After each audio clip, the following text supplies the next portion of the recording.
വിദ്യാർത്ഥികളെ, എല്ലാവർക്കും പുതിയൊരു വീഡിയോയിലേക്ക് സ്വാഗതം.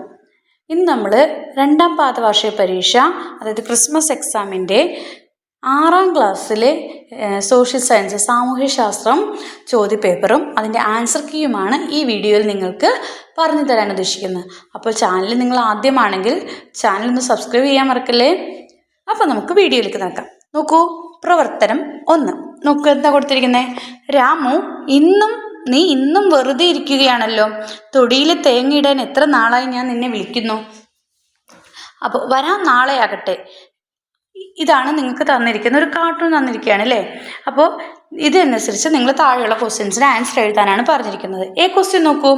രാമുവിൻ്റെ അലസമായ മറുപടിയോട് നിങ്ങൾ യോജിക്കുന്നുണ്ടോ? രാമുവിൻ്റെ ഈ അലസമായ മറുപടിയോട് നിങ്ങൾ യോജിക്കുന്നുണ്ടോ? എന്തുകൊണ്ട്? ഉണ്ടെങ്കിൽ ഉണ്ടെന്ന് എഴുതുക, എന്തുകൊണ്ടെന്ന് എഴുതുക. ഇല്ലെങ്കിൽ ഇല്ല എന്ന് എഴുതുക, എന്തുകൊണ്ടെന്ന് എഴുതുക. നിങ്ങളുടെ അഭിപ്രായം എഴുതുക. സത്യത്തിൽ എന്താണ് ഈ അലസമായ മറുപടി നിങ്ങൾ യോജിക്കുന്നുണ്ടോ? സാധാരണ നമ്മൾ എന്താണ് യോജിക്കുന്നില്ല അല്ലേ. കാരണം എന്താണ്? ഇന്ന് ഉപയോഗിക്കേണ്ട കാര്യങ്ങൾ, അതായത് ഇന്ന് നമ്മൾ ജോലി ചെയ്തില്ലെങ്കിൽ എന്താണ്, ഇന്ന് അധ്വാനിക്കാനുള്ള ശേഷി നമുക്ക് ഇന്ന് ഉപയോഗിച്ചില്ലെങ്കിൽ എന്ത് ചെയ്യും? അത് നഷ്ടമാകും. അതുപോലെ എന്താണ്, നമ്മൾ തൊഴിലിനുള്ള അവസരമൊന്നും നഷ്ടപ്പെടുത്തരുത്. തൊഴിലിനുള്ള അവസരങ്ങളൊന്നും നമ്മൾ നഷ്ടപ്പെടുത്തരുത്. അതുപോലെ നമ്മൾ ജോലി ചെയ്താലേ നമുക്ക് പട്ടിണിയില്ലാതെ ജീവിക്കാൻ പറ്റുള്ളൂ അല്ലേ. അപ്പോൾ നിങ്ങൾക്ക് തോന്നുന്ന കാര്യങ്ങളൊക്കെ എഴുതി നിങ്ങൾ ഇനി യോജിക്കുന്നുണ്ടോ ഇല്ലയോ എന്ന് എഴുതുക. അപ്പോൾ നമ്മുടെ ഇന്നത്തെ അധ്വാനശേഷി നാളത്തേക്ക് എന്താണ് നമുക്ക് കരുതി വെക്കാനായിട്ട് ആവില്ല. അപ്പോൾ നിങ്ങളുടെ അഭിപ്രായം നിങ്ങൾക്ക് എഴുതാം, എന്തുകൊണ്ടെന്ന് നിങ്ങൾക്ക് എഴുതാം. അത് ബി ക്വസ്റ്റ്യൻ നോക്കാം. ബി ക്വസ്റ്റ്യൻ നോക്കൂ. ഉൽപാദന ഘടകം എന്ന നിലയിൽ ഭൂമിയിൽ ഉൾപ്പെടുന്ന പ്രകൃതി വിഭവങ്ങൾ എന്തെല്ലാമാണ്? എന്തൊക്കെയാണ്? മണ്ണ്, പിന്നെ എന്താണ്? വനങ്ങൾ, ഫോറസ്റ്റ്, സോയില്, ഫോറസ്റ്റ്, പിന്നെന്താണ്? വായു, എയർ, പിന്നെന്താണ്? കൽക്കരി, അതായത് ചാർക്കോള്, പിന്നെന്തൊക്കെയുണ്ട്? അതുപോലെ ജലം, നമ്മുടെ സൺലൈറ്റ്, സൂര്യപ്രകാശം അല്ലേ. ഇതിൽ ഏതെങ്കിലുമൊക്കെ നിങ്ങൾക്ക് എഴുതാം. അപ്പോൾ ഉൽപാദന ഘടകം എന്ന നിലയിൽ ഭൂമിയിൽ ഉൾപ്പെടുന്ന പ്രകൃതി വിഭവങ്ങൾ ഇതൊക്കെയാണ്: മണ്ണ്, വനങ്ങൾ, വായു, കൽക്കരി, ജലം, സൂര്യപ്രകാശം. ഇതൊക്കെയാണ്. ഇനി സി ക്വസ്റ്റ്യൻ നോക്കൂ. നൽകിയിരിക്കുന്നവയിൽ മൂലധനത്തിൽ ഉൾപ്പെടാത്തത് ഏത്? മൂലധനത്തിൽ ഉൾപ്പെടാത്തത് ഏതാണ്? ഇതിൽ കമ്പ്യൂട്ടറാണോ, ഫാക്ടറിയാണോ, വൈദ്യുതിയാണോ, തൊഴിലാണോ? ഏതാണ് നൽകിയിരിക്കുന്നത് മൂലധനത്തിൽ ഉൾപ്പെടാത്തത്? തൊഴിലാണ് അല്ലേ. തൊഴിലാണ് എന്ത് ചെയ്യുന്നത്? മൂലധനത്തിൽ ഉൾപ്പെടാത്തത്. പ്രവർത്തനം 2 നോക്കൂ. ഓരോ കാലാവസ്ഥ മേഖലയ്ക്കും തനതായ സവിശേഷതകളുണ്ട് അല്ലേ. അപ്പോൾ ചിത്രത്തിൽ കാണുന്നത് ഏത് ജനവിഭാഗമാണ്? പിഗ്മികൾ. ആരാണ്? പിഗ്മികൾ. അതാണ് നിങ്ങളിവിടെ എഴുതേണ്ട ആൻസർ. നൽകിയിരിക്കുന്ന സൂചനകൾ അടിസ്ഥാനമാക്കി ഈ ജനവിഭാഗത്തിൻ്റെ സവിശേഷതകൾ എഴുതുക. അപ്പോൾ പിഗ്മികൾ എന്നതിനെ ആസ്പദമാക്കിയിട്ട് നിങ്ങൾ അവരുടെ സവിശേഷതകളാണ് എഴുതേണ്ടത്. ഇവരുടെ പ്രത്യേകത എന്താണ്? ഇവരുടെ ശരീരപ്രകൃതി എങ്ങനെയാണ്? ഇവരുടെ ശരീരപ്രകൃതി, അവർ ഉയരം കുറഞ്ഞ ആൾക്കാരാണ് അല്ലേ. ഉയരം കുറഞ്ഞവരാണ്. പിന്നെ അവർക്ക് എന്താണ്? ഇരുണ്ട നിറമാണ് അല്ലേ. ഇരുണ്ട നിറമാണ്. അപ്പോൾ അവരുടെ ശരീരപ്രകൃതി എഴുതാനാണ്. ശരീരപ്രകൃതിയിൽ എന്താണ്? ഉയരം കുറഞ്ഞവരാണ്, ഇരുണ്ട നിറമാണ്. പിന്നെ അവരുടെ വീട് എന്ന് പറയുന്നത് എങ്ങനെയായിരിക്കും? അവർ മരച്ചില്ലകളും വലിയ ഇലകളും ഓലയും കൊണ്ടൊക്കെയാണ് എന്ത് ചെയ്യുന്നത്? മരച്ചില്ലകൾ, ഇലകൾ, വലിയ ഇലകൾ, പിന്നെന്താണ്? ഓല എന്നിവ കൊണ്ടുള്ള വീടാണ്. വീട് എന്ന് പറയുന്നത് മരച്ചില്ലകൾ, ഇലകൾ, ഓല എന്നിവ കൊണ്ടുള്ള വീടാണ്. അവരുടെ വസ്ത്രം എന്ന് പറയുന്നത് എന്താണ്? മൃഗങ്ങളുടെ തോലും ഇലകളൊക്കെയാണ് അല്ലേ. മൃഗങ്ങളുടെ തോലുകളും, ഈ മാനിൻ്റെയും മൃഗങ്ങളുടെ തോലും സ്കിന്നല്ലേ, അവരുടെ സ്കിന്നും ഇലകളും ലീവ്സൊക്കെ വെച്ചിട്ടാണ് അവരുടെ വസ്ത്രം എന്ന് പറയുന്നത്. ഇനി അവരുടെ ഭക്ഷണം എന്ന് പറയുന്നത് എന്താണ്? കാട്ടിൽ നിന്ന് കിട്ടുന്നത് എന്തും അവരുടെ ഭക്ഷണമാണല്ലേ. അതുപോലെ ഹണ്ടിങ്, വേട്ടയാടി കിട്ടുന്ന മാംസങ്ങൾ, വേട്ടയാടി കിട്ടുന്ന മാംസം, പിന്നെ കാട്ടിലെ എന്താണ് ഫുഡുകൾ, മരച്ചീനിയൊക്കെ പോലെ, മരച്ചീനി അങ്ങനെയുള്ളതൊക്കെയാണ് അവരുടെ, പിന്നെ കാട്ടിൽ കിട്ടുന്ന കായ്കനികൾ, ഇതൊക്കെയാണ് അവരുടെ ഭക്ഷണം എന്ന് പറയുന്നത്. അപ്പോൾ ഇതൊക്കെ ചേർത്തിട്ട് നിങ്ങളോട് അവരുടെ സവിശേഷതകൾ എഴുതാനാണ് പറഞ്ഞേക്കുന്നത്. മൂന്നാമത്തെ പ്രവർത്തനം എന്താണ്? മധ്യകാല യൂറോപ്യൻ സമൂഹത്തിലെ വിവിധ വിഭാഗങ്ങളെയാണ് താഴെ നൽകിയിരിക്കുന്നത്. അപ്പം എങ്ങനെ തന്നിരിക്കുന്നത്? ഏറ്റവും അടിത്തട്ടിൽ ആരാണ്? കർഷകർ, ഇടപ്രഭുക്കന്മാർ, അത് കഴിഞ്ഞ് പ്രഭുക്കന്മാർ, ഏറ്റവും മുകൾ തട്ടിൽ രാജാവ്.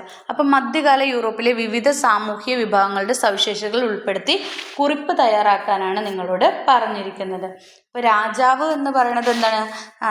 എന്തായിരിക്കും? അപ്പം നിങ്ങൾ എന്തൊക്കെ ഇതിനകത്ത് വരണം? രാജാവ് എന്ന് പറയുന്നത് സമൂഹത്തിൽ ഏറ്റവും ഉയർന്ന സ്ഥാനം വഹിക്കുന്ന ആളാണ്. ഏറ്റവും ഉയർന്ന സ്ഥാനം. ഇനി അതുപോലെ മുഴുവൻ ഭൂമിയുടെ ഉടമസ്ഥൻ ആരാണ്? രാജാക്കന്മാരാണ് അല്ലേ? അപ്പം മുഴുവൻ ഭൂമിയുടെയും ഉടമസ്ഥൻ ഭൂമി പ്രഭുക്കന്മാർക്ക് നൽകുകയാണ്. പിന്നെ പ്രഭുക്കന്മാരെങ്ങനെയാണ്? പ്രഭുക്കന്മാർ രാജാവിന് സൈനിക സേവനം നൽകുകയാണ്. പ്രഭുക്കന്മാരെന്താണ്? രാജാവിന് സൈനിക സേവനം നൽകുന്നവരാണ്.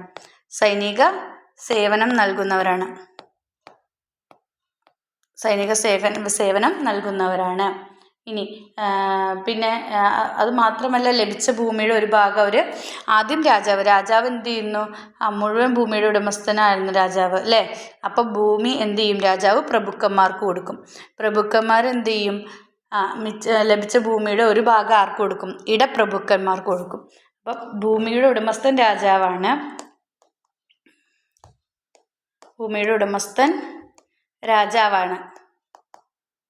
അല്ലേ? അപ്പോൾ സമൂഹത്തിൽ ഏറ്റവും ഉയർന്ന സ്ഥാനത്ത് നിൽക്കുന്നതാണ് രാജാവിനാണ് ഭൂമിയുടെ ഉടമസ്ഥൻ. അപ്പോൾ രാജാവ് എന്ത് ചെയ്യും? കുറച്ച് ആർക്ക് കൊടുക്കും? പ്രഭുക്കന്മാർക്ക് കൊടുക്കും. ഭൂമി പ്രഭുക്കന്മാർക്ക് കൊടുക്കും. പ്രഭുക്കന്മാർ അവർക്ക് ലഭിച്ച ഭൂമിയുടെ ഒരു ഭാഗം ആർക്ക് കൊടുക്കും? ഇടപ്രഭുക്കന്മാർക്ക് കൊടുക്കും അല്ലേ? ഇടപ്രഭുക്കന്മാർക്ക് കൊടുക്കും. ഇടപ്രഭുക്കന്മാർ എന്ത് ചെയ്യണേ? പ്രഭുക്കന്മാർക്ക് സേവനം ചെയ്യും. ഇടപ്രഭുക്കന്മാർ പ്രഭുക്കന്മാർക്ക് വേണ്ടി സർവീസ് ചെയ്യും, സേവനം ചെയ്യും. ലാസ്റ്റ് വരുന്ന ആരാണ്? കർഷകർ. ഏറ്റവും താഴെ തട്ടിലുള്ളവരാണ് കർഷകർ. അവരാണ് എന്ത് ചെയ്യുന്നത്? ഏറ്റവും കൂടുതലുള്ള വിഭാഗം. സമൂഹത്തിൽ ഏറ്റവും കൂടുതലുള്ളത് അവരാണ്. സമൂഹത്തിൽ ഏറ്റവും കൂടുതലുള്ളവർ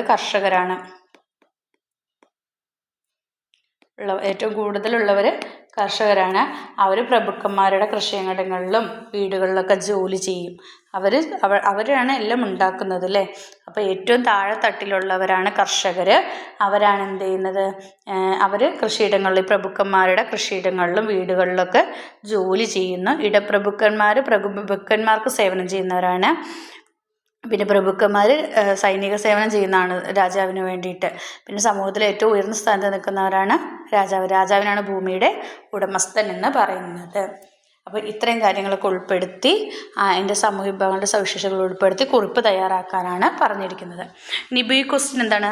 മധ്യകാല യൂറോപ്പിലെ നഗരങ്ങളിലെ കച്ചവടക്കാരുടെ കൂട്ടായ്മ ഏത് പേരിലാണ് അറിയപ്പെട്ടിരുന്നത്?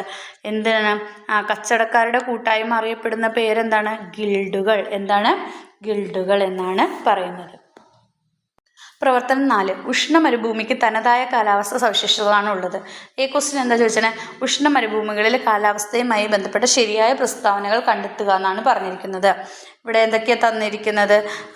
പകൽ താപം വളരെ കൂടുതലും രാത്രി താപം വളരെ കുറവുമാണ്. എല്ലാ ദിവസവും ഉച്ചയ്ക്ക് ശേഷം ഇടിമിന്നലോട് കൂടിയ മഴ.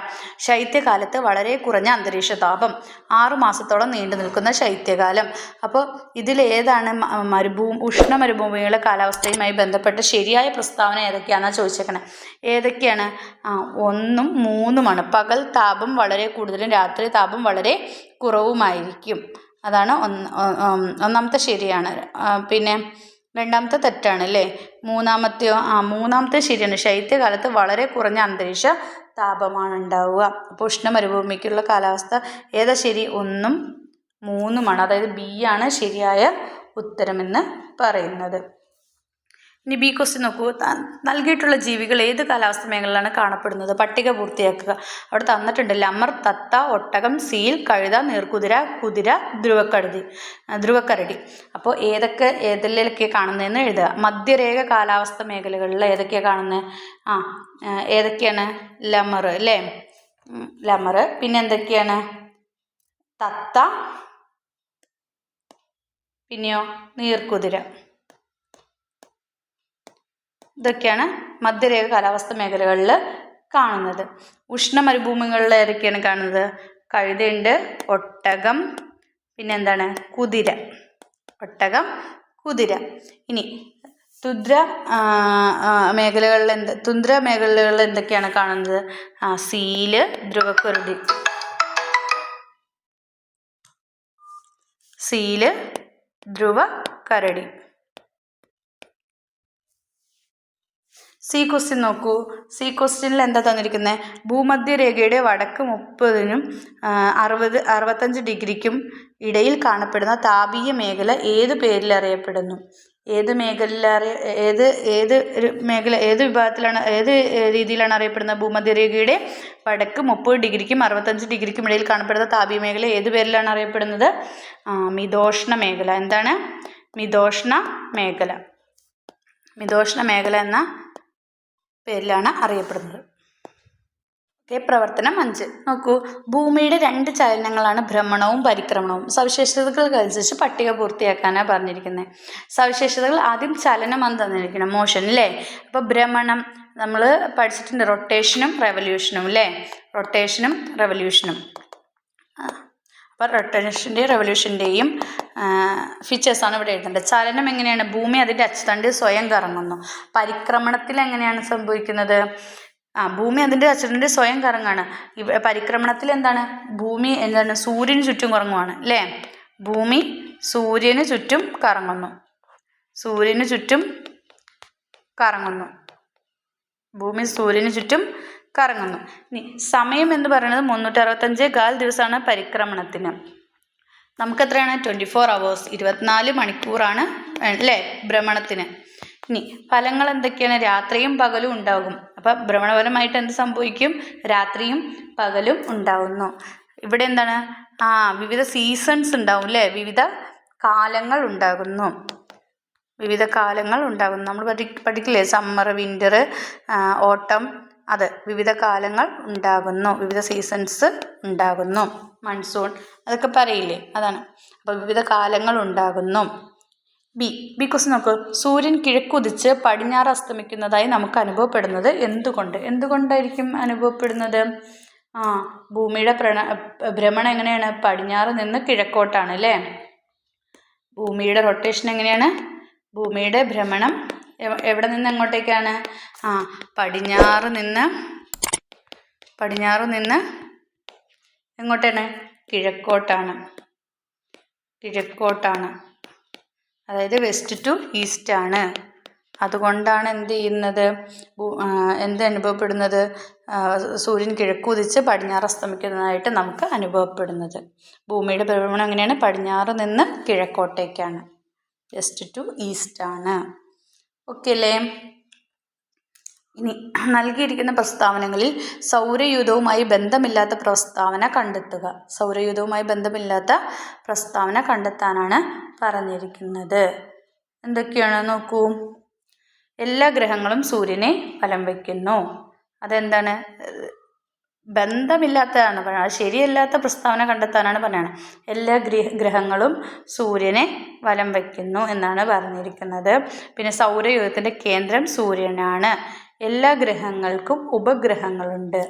അതാണ് എന്തെന്ന് സൗരയൂഥവുമായി ബന്ധം ഇല്ലാത്തത്. എല്ലാ ഗ്രഹങ്ങൾക്കും എന്താണ്? ഉപഗ്രഹങ്ങളുണ്ട്. അപ്പോൾ സി ആണ് ആൻസർ.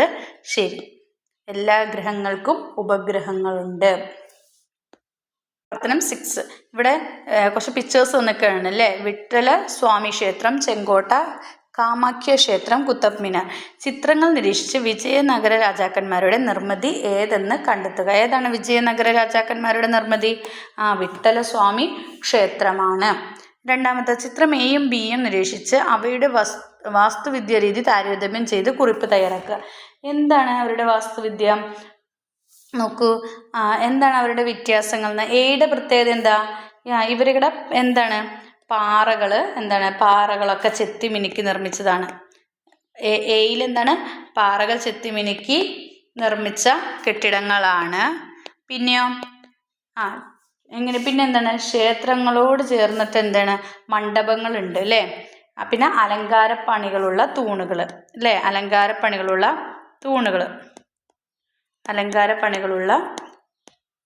തൂണുകൾ. ഇതൊക്കെയാണ് എന്ത് ഇവരുടെ. അപ്പോൾ എന്താണ് എയിലെന്താണ് ഒന്ന് നമ്മുടെ എന്താണ് പാറകളൊക്കെ ചെത്തി മിനുക്കി വലിയ എന്താണ് നിർമ്മിച്ച വലിയ ക്ഷേത്രമാണ്. പിന്നെ ക്ഷേത്രങ്ങളോട് ചേർന്നിട്ട് എന്തുണ്ട് മണ്ഡപങ്ങളുണ്ടാവും. പിന്നെ ഒരുപാട് നല്ല ഡെക്കറേറ്റ് ചെയ്തിരിക്കുന്ന തൂണുകൾ, അലങ്കാര പണികളൊക്കെ ആയിട്ട് വെച്ചിരിക്കുന്ന തൂണുകളുണ്ട്.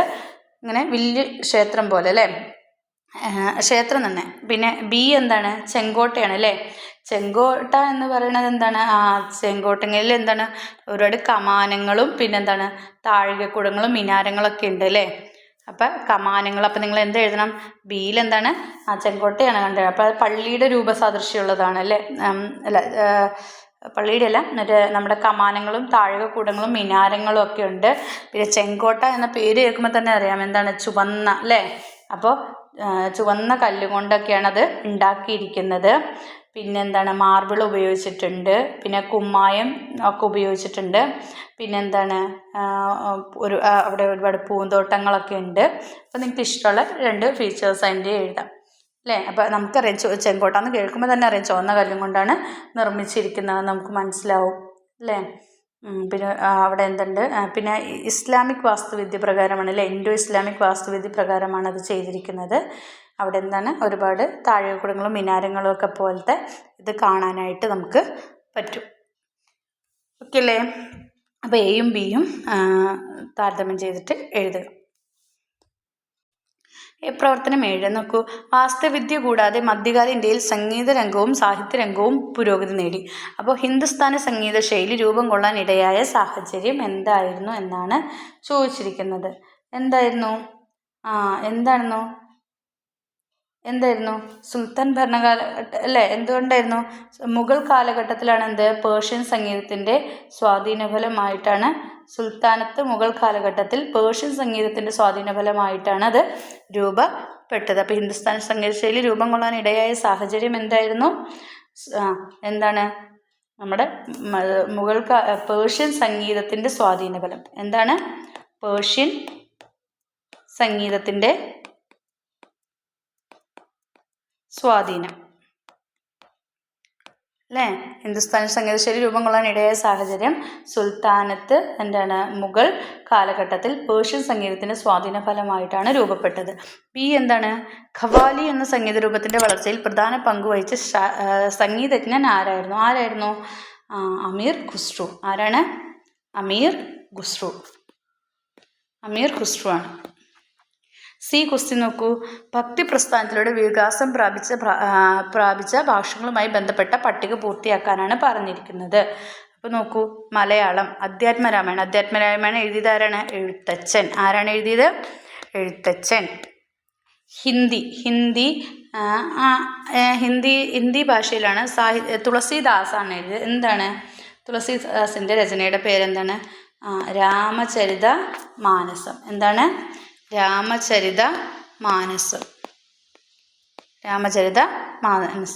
ഇനി മഹാഭാരതമാണ് നന്നയ്യ എന്ന് പറയുന്നതാണ് ഏത് ഭാഷയിലാണ്? തെലുങ്ക് ഭാഷയിലാണ്. എന്താണ്? തെലുങ്ക് ഭാഷയിലാണ്. ഇനി DEF നിങ്ങൾക്ക് ഏതെങ്കിലും ഒരു ഭാഷ എടുക്കുക, അതിൻ്റെ സാഹിത്യകൃതി നിങ്ങൾക്ക് അറിയാവുന്നത് ഓർമ്മ എഴുതുക, അതിൻ്റെ രചയിതാവ് ആരാണെന്ന് വെച്ചാൽ എഴുതുക. അത് നിങ്ങൾക്ക് ഇഷ്ടമുള്ള അനുയോജ്യമായ രീതിയിൽ നിങ്ങൾക്ക് ഇഷ്ടമുള്ളത് നിങ്ങൾക്ക് പൂരിപ്പിക്കാവുന്നതാണ്. ഏതെങ്കിലും ഒരു ഭാഷ എഴുതുക, അതിലെ സാഹിത്യകൃതി എഴുതുക, അതിലെ രചയിതാവ് ആരാണെന്ന് എഴുതുക.